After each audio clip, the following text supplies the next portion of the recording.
Naalala mo ba noong sinabi ni Aaron Gordon na bibigyan niya ng kampyonato si Russell Westbrook?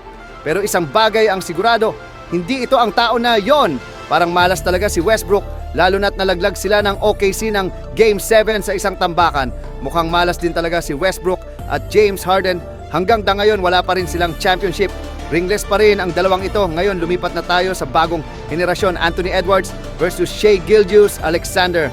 Ito na ang labanan ng kinabukasan ng NBA. Si Ant parang may LeBron confidence, Jordan swagger at Kobe mentality. Ngayon dito na magkakaalaman sa West Finals, OKC Thunder laban sa Minnesota Timberwolves. Dito natin makikita kung uubra ba ang angas ni Anthony Edwards laban sa number 1 defensive team ngayong season. Napatunayan na rin niya yan na kaya niyang talunin ang mga legend tulad ni LeBron kung ang pagbabasehan ay depensa, Timberwolves ang lamang.